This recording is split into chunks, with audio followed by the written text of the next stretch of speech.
Read chapter 7 of Baby Rudin, so I'll briefly show. So it's a chapter on sequences and series of functions. It had some fairly intuitive proofs, some great examples, as always is the case with Baby Rudin. The exchange of different limits, uniform convergence, then the linkage between uniform convergence and continuity.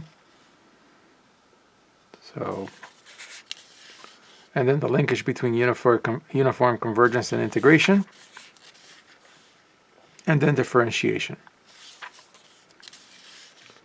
Then there were a couple of topics later on that had some proofs that kind of lost me. I'll have to come back to this after I read the material in other books. This is the reason why I'm doing this project of reading Baby Rudin and reading everywhere else, because there are some proofs in Baby Rudin that when I read them, I'm not getting it. So in this case, this diagonalization proof, if the sequence f of n, of course these are sequences of functions, is a pointwise bounded sequence of complex functions on a countable set E, then the sequence of functions f sub n has a subsequence f sub n k such that evaluated at x converges to every x. So there's convergence of the sequence of the subsequence of the sequence of functions. I lost this. I'm going to have to come back to it. And then also this proof of the Stone-Weierstrass theorem. I'm sure it's very original. I'm sure it's based on the original ideas by Stone and Weierstrass, and that's wonderful. No, I have to come back. I don't understand, and this happens sometimes in Baby Rudin where a proof has a construction that has to come from somewhere that has more explanations that are not in here. And so I'm sorry to say this proof definitely is a comeback. Then, of course, I really enjoyed this latter part where Rudin starts talking about an algebra of functions, because finally, after having dug it up and after reading Mendelssohn, this is where Mendelssohn's number systems book, which I have in my channel that I read and did some problems, really helped. So now when I read this content, it's much more accessible to me. Now when somebody says, oh, this is an algebra, I'm like, oh, you mean like you can perform basic algebraic operations and you're still within that set. Okay, all right, that's good. Now I understand that. So all the way to the end of the chapter, all this mention about algebra of continuous functions, I think I understood it. So there's something good there. So there's my progress. Then, of course, to the notes.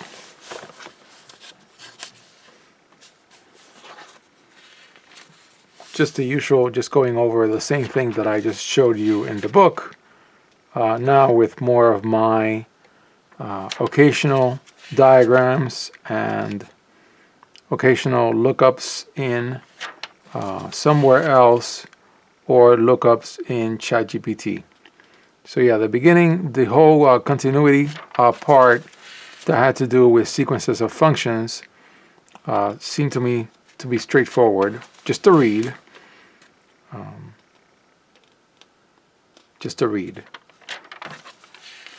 But then, yeah, I could see what Rudin was getting at using the Weierstrass function, which is a real continuous function that is nowhere differentiable. So, very interesting function. Just a lot of jagged edges. But yeah, later. I have to come back to this diagonalization argument. I don't really understand it.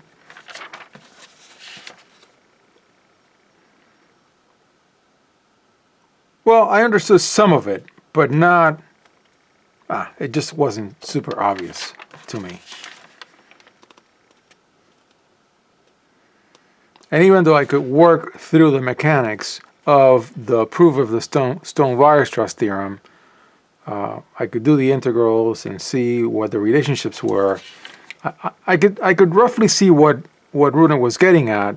I mean, it's a power of 1 minus x squared to the n with a coefficient. So I calculated a couple of the coefficients. I could see when he makes some statements about C sub n, I could see by having calculated a couple where he was getting at.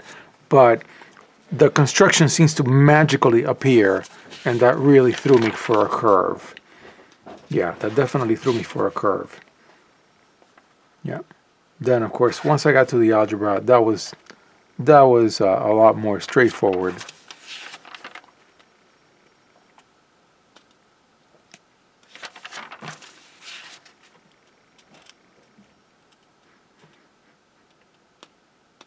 Yeah, these constructions of sets, I'm going to have to come back to this. Yeah. And then a final algebra-related proof. Again, this is something that I haven't seen in other analysis books. I'll look it through my other analysis books when I have time. But I like that Rudin goes further, but then now I have to like figure out where he got it from so I can understand some of it. And I've already started the next chapter reading Bartow and Sherbert chapter 6. So this is Rudin for now. I'm going to go and do a bunch of Bartow and Sherbert.